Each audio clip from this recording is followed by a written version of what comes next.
BAML, an INR 18,500 crore specialty steel manufacturer, saw its EBITDA margin fall from 14% to 16% in a single year, not due to demand, not due to operations, but because of completely unmanaged financial risks. Today, we walk you through the EY framework of our team designed to fix that.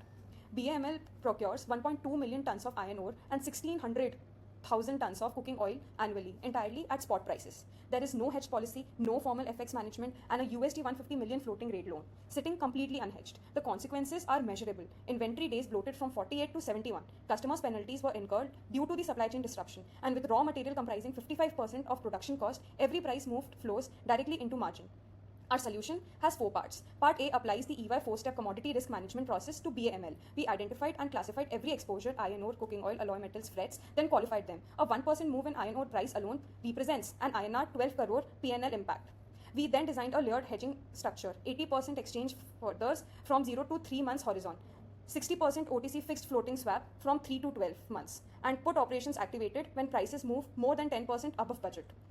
Part B formalizes FX and interest rate policy. BAML has a natural USD long exposure of $140 million that have previously unrecognized. We formalize that netting to reduce unnecessary hedge cost and recommend converting the USD 150 million floating loan to fixed rate via an interest rate swap.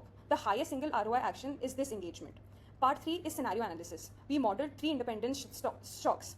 Iron ore up by 15%, INR depreciating to 88, and then freight rising to 20%. And then all 3 simultaneously. Under the combined stress scenario, an unhedged BAMLC's margin collapsed to 9.7%. With our hedges applied, the protected margin holds at almost 11%. Part D moves beyond risk, migration into value creation.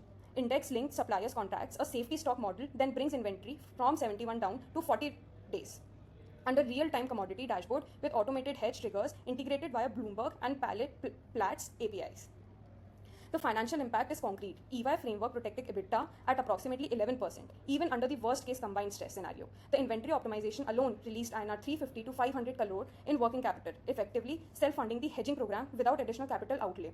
Our 12 months implementation roadmap is sequenced in 4 phases: governments and policy first, then hedge execution, then analytics infrastructure, and finally full value creation review. The target outcome restoring EBITDA margin to 13 to 14% over the program horizon. To summarize our 4 recommendations, implement the EY 4-step risk process, deploy layered ETD and OTC hedging, formalize the natural FX hedges and convert the floating loan, optimize inventory and suppliers concentration, and build the data infrastructure for proactive risk monitoring. BAML's risk exposure is significant, but it is manageable. With structured governance, the right instrument, and the disciplined execution, this engagement delivers both margin protection and meaningful working capital value. Thank you.